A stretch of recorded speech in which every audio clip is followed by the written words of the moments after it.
from the point of view of physics. And I'll stand back so you can see the screen. First, we're going to talk about interaction of charged particles with matter. That has to do with the way the particles are going to interact with the cells and various things. And we'll talk about the interaction with electric and magnetic fields. And of course, these two things are sort of mixed up with each other. So the first thing we have is that when ions go through matter, they collide with electrons in the target material. They create vacancies, and which can directly break chemical bonds. The other effect is that the ion, as it is doing that damage to the material, it's losing energy, and also will change its direction. There are also the recoiling electrons can also then become ions which do their own damage. So there's the ion that's coming in does damage directly, but it knocks out electrons which have energy and then also cause ionization somewhere away from the immediate path of the particles. And when the electrons stop, you can get free radicals or active species at the location of the track end of the electron. Just a picture of a positive charge with electric fields going outward. And if you have a negative charge, these outward fields bend around to the negative charge, and the two charges then are attracted to each other. And if you have in a helium ion, this is an example of an atom, you have positive charges in the center and electrons that are around the outside in a cloud. And the positive charges in the middle here with the helium ion, you have 2 protons and 2 neutrons, and the cloud of electrons. Notation here is on how big these things are.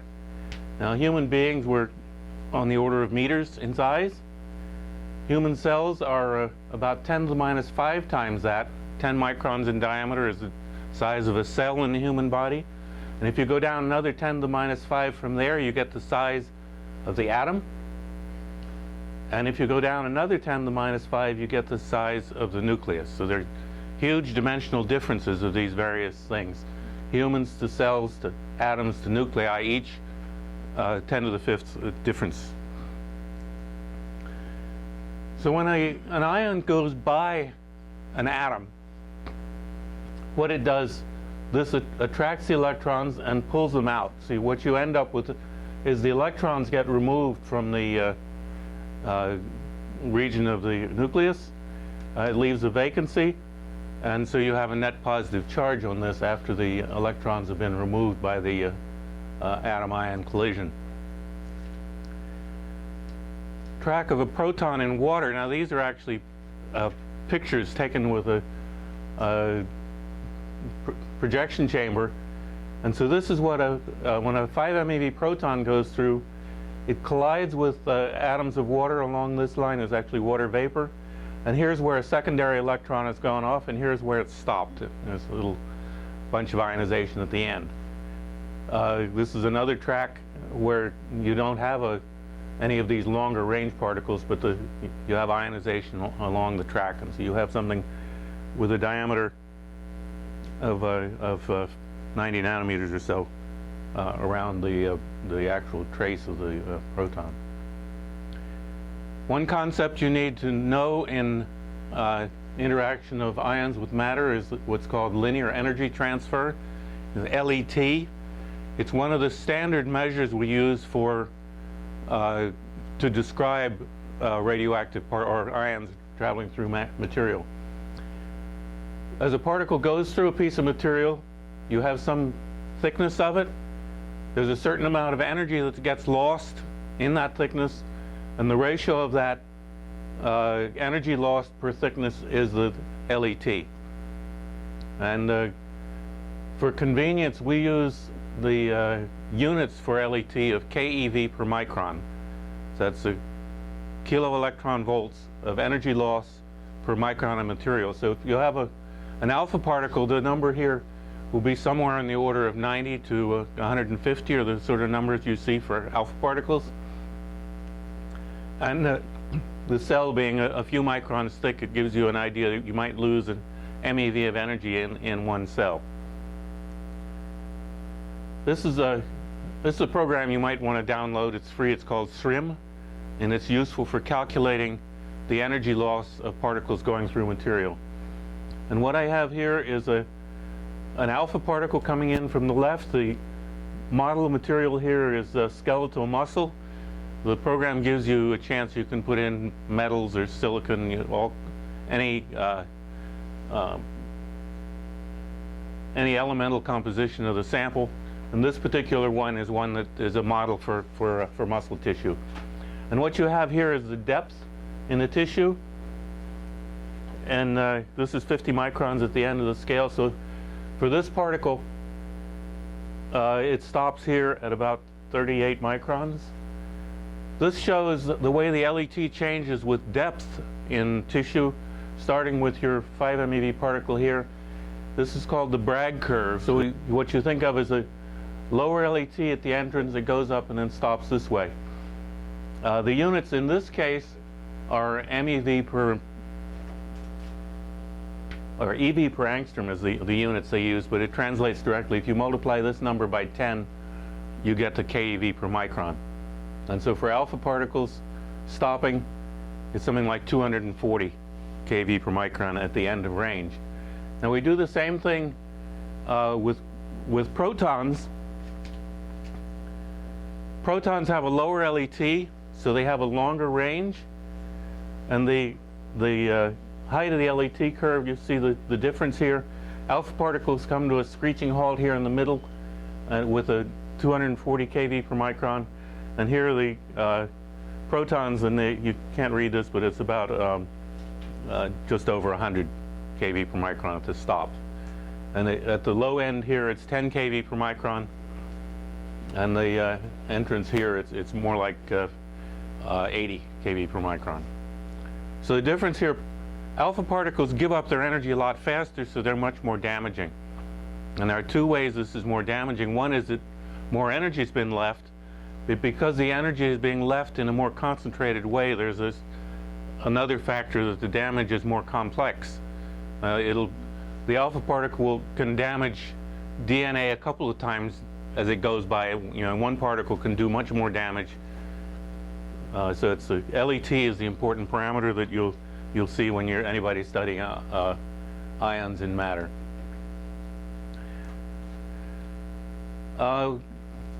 And I ask what the consequences are. This is a chemical diagram of a DNA molecule.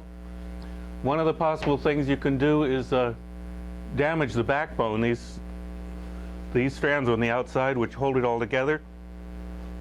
This is where you get a strand break. So if you break one of these, it's a single strand break, and that has to be repaired. Or if you manage to break both sides, you have a double strand break, and the DNA can actually separate and get married up to another chromosome somewhere else.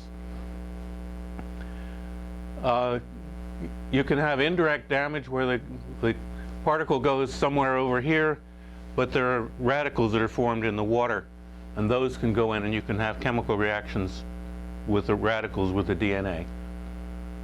And it's possible to have damage on the inside. These are very weak bonds in a DNA strand. They're called hydrogen bonds. And even though there's so many of them, the strands hold together solidly, when the DNA is being replicated, it's something that can be opened up and for the replication of the DNA. But there's certain types of damage in this region where instead of having hydrogen bonds, you actually end up with an ionic bond between the two strands. It's called a crosslink. And it makes it, if it isn't repaired, it makes it so that the strands can't be duplicated. And so you may end up damaging the DNA in such a way that the cell can't go through another stage of replication because you've stitched it together in a way that the replication mechanism can't do. So crosslinks is another kind of damage. You're more likely to hear people talk about breaks because that's what you see when you're doing mutations or chromosome studies. So you're looking at strand breaks, but crosslinks are also important. And This last line has to do with what I was saying, that an alpha particle, a stopping alpha particle, can produce a tremendous amount of damage very locally.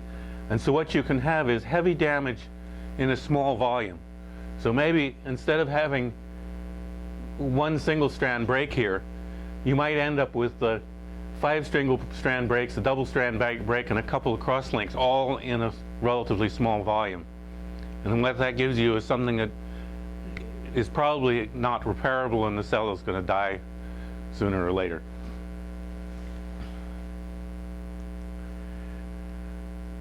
Now, on the accelerator side, that was the biological implications. For the energy loss, when you're looking at an accelerator, your beam transport has to be evacuated. You have to have very low pressure inside so that the particles can get from the source, the accelerator, and down the beam transport to the end of your system. You need a thin exit window. As the particle goes through material, it changes angle. And so if you want to have a microbeam, micron diameter spot, you have to have a window that's thin enough that the particles aren't deflected. So there are some nice windows. You'll find most people are using a material called silicon nitride. It can be made 100 nanometers thick in small areas, and so it provides a good vacuum seal, but virtually no scattering. You need a close spacing between the window and the sample, and this is related to the same factor. If you come through a window and go off at an angle, but your target is right there on top of it, it doesn't make any difference. Because your spacing, even though there's an angle, it doesn't give you much displacement. If you have a large distance between your window and your sample, this angle actually does contribute to the size of the spot. And so these things, the thin window and close spacing, are some of the things you have to worry about when you're setting up a microbeam experiment. And of course, energy loss isn't totally useless. It's useful for beam diagnostics. This is a detector which is called a solid state detector. It's generally made out of silicon or germanium, and it's treated in such a way with a front surface that produces a diode here, and when you put a voltage on it, you end up with no charge carriers in this region. And when an ion comes in and goes in here, because it loses energy, it creates ion pairs, electron-ion pairs in the silicon, and those are collected and taken off to an amplifier and for analysis. But the interesting thing is that the number of ions released is directly proportional to how much energy that particle had coming in. In fact, in this kind of detector, it takes 3.6 eV to produce one electron-hole pair. And so when you take the output signal of this, what you have is the energy of the particle that came in. Okay, microbeam systems. There's a lot of stuff you have to put together to make a microbeam work. And this is a list of them. You need a source of charged particles. Generally, it's an accelerator, usually a Van de Graaff type, or the more modern singletron, or it could be a pelletron. There are various ways that you can get charged particles. It can be a single-ended machine. It can be a tandem. There are cyclotrons that are used as microbeam charged particle sources. But first you need your accelerator. There are actually people who do it, trying to do it with a small alpha particle source inside a capillary. So your source, if you don't want a very high resolution system, you might work with an alpha particle source. And of course, there are people who use electrons for their microbeams as a charged particle. You need a beam transport system. That is to get them from your accelerator to your target. You need a focusing or a collimating system. You need a vacuum exit window. You need some way of identifying the targets that you want to shoot at. So you have to have microscope and video system and computer control with that. Means to aim the beam at the target, and that means either here's the beam and you move the target this way, or the target is here and you move the beam. But you need some means of getting the aimed at the target. So that's an interesting component. It's usually speed and accuracy are what you're looking at here. you need some way to detect the fact that a particle has come through, usually counted, and you need a way to turn it off when enough of them have gone by. It's also possible to do experiments if you're doing more than 20 particles, and you have a stable source of charged particles, so you have a steady count rate. You can open the shutter for a fixed amount of time, and you get a Poisson distribution of the average number of particles for that time. So if you have 100, it'll be 100 plus or minus 10. So somewhere between 90 and 110 will be your main peak if you can't count your particles during the irradiation. And for many proton experiments, you're going to be using 100 particles or more per exposure, so a counted system will work. These things aren't immediately what you need to make a microbeam, but you need fixtures and things for holding your samples. Can't do experiments without that. And it really gets interesting when you actually have online analysis systems. So this is an addition to the making a microbeam itself, but it makes it much more useful if you have integrated analysis capability on either epifluorescence microscopy that goes with certain reporters. There could be chemical interactions, the microfluidics feed through stuff that Guy talks about, or we'll talk about some more. So these things are what makes it more interesting than just a basic microbeam. So we have a bunch of cells growing on a dish. We have an accelerator, source of charged particles. We have a beam that comes through and irradiates a cell. We have a detector that goes off to the computer. And from the counting here, it operates the shutter. Close it off. Okay, we also have instead of that first system showed with a collimated beam, which was a fairly large area, you can't make a collimated system much better than maybe 2 microns is the best you can do it, because you start getting so much scattering from the edge of your collimator. So if you're going to have less than about 2 microns, you'll probably need a focusing system of some kind, and then it goes through a small fraction of the cell. And we have our microscope and imaging system also going off to the computer, and that goes back and controls the stage, so it allows us to move from one target to the other. Okay, a little bit of 9th grade science for you. Atoms, ions, related to the ion source. Forces on ions with electric forces that we use in the accelerator, magnetic forces for moving them in the beam transport, focusing systems, and interaction of ions with matter we talked about. It's not, as I say, it's not 9th grade science, and a little bit of the vacuum system in the window. So back to our helium ion. It's a +2 charge. The ion source in our accelerator looks like this. It's a quartz tube. It has a little exit aperture here, has a means of introducing the gas. There are clips on here to put in RF power to ionize it. There's a probe here which pushes the ions out the bottom, and not shown there's another electrode here that focuses them and connects them onto the accelerator, matches them into the accelerator. And this is what it looks like when it's in operation. Actually, that's while it's being repaired. Normally the accelerator is enclosed in a pressure chamber, but that's what the ion source looks like when it's making alpha particles.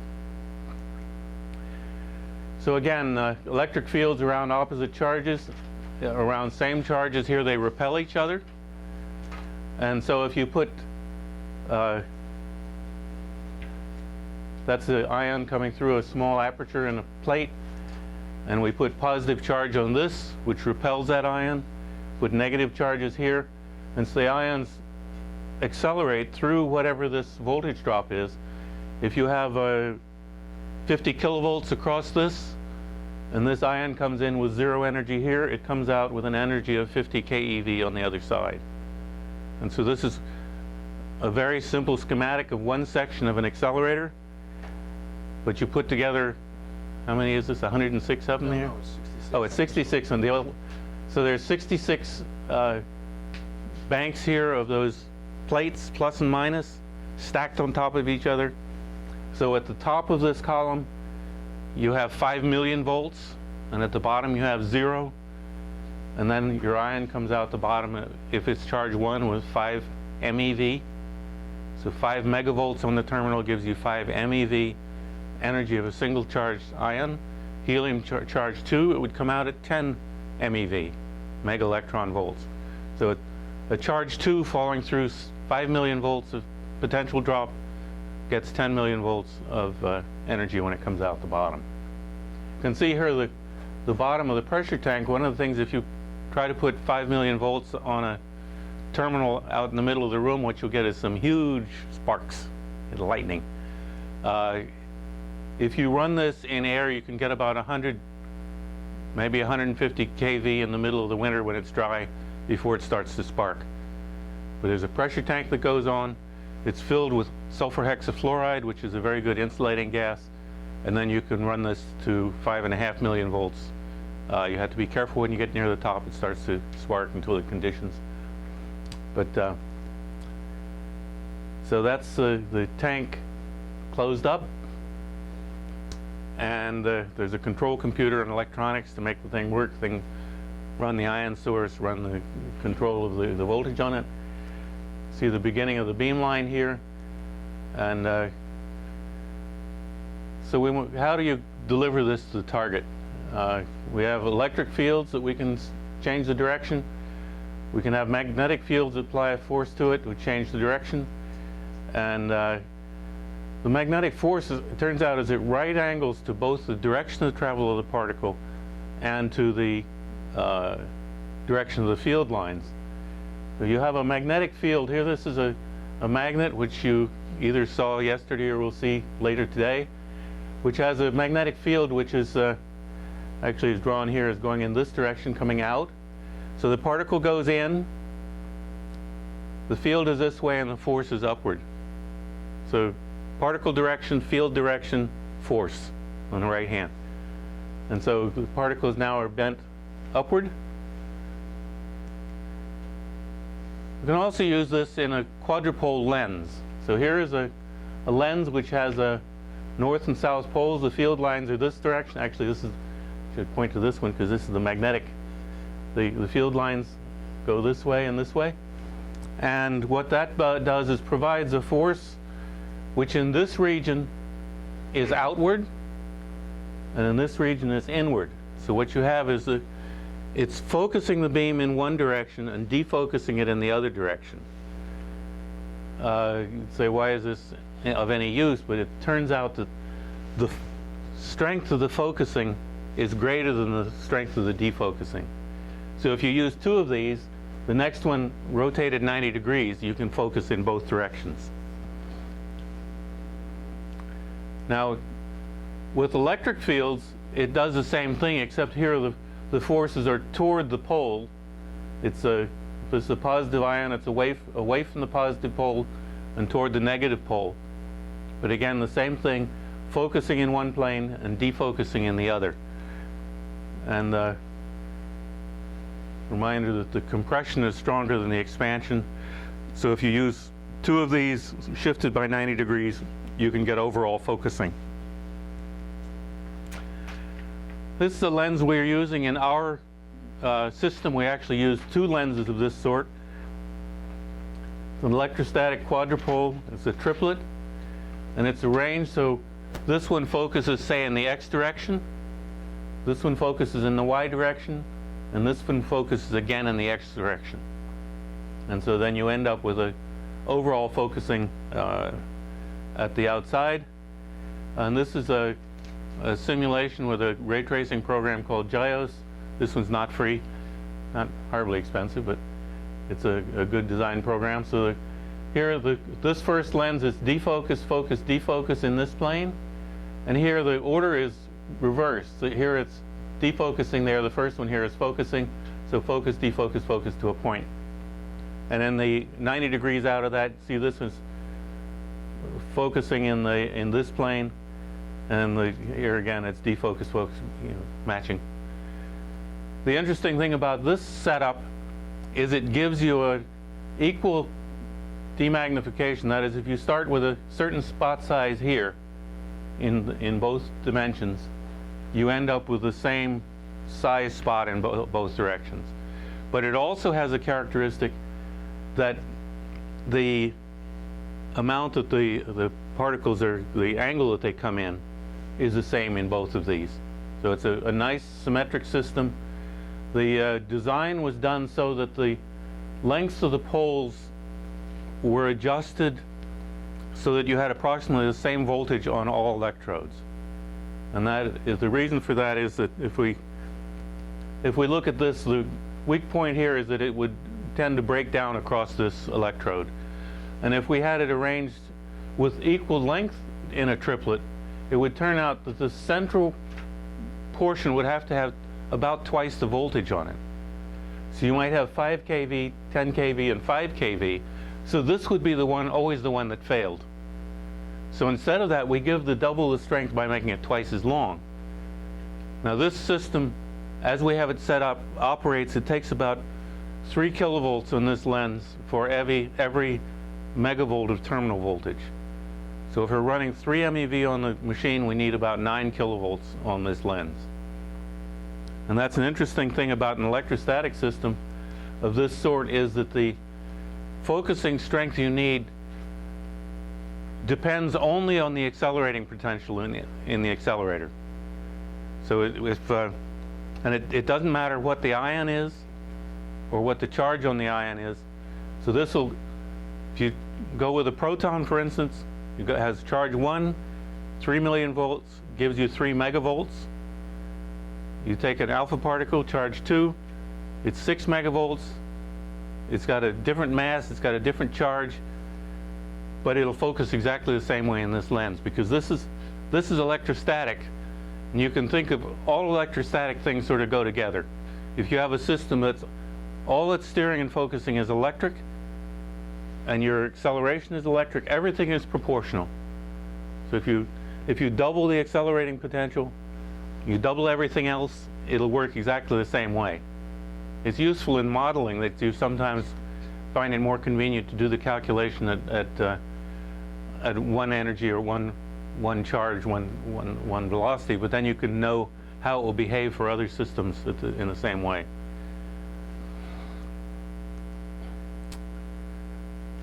It turns out, in order to get a small spot size, these lens systems have what's referred to as aberrations, the same as the aberrations you have, well, aberrations I have in my eyeball are corrected by these. But the amount of degradation of the beam spot due to aberrations is always related to how big the diameter is of your beam.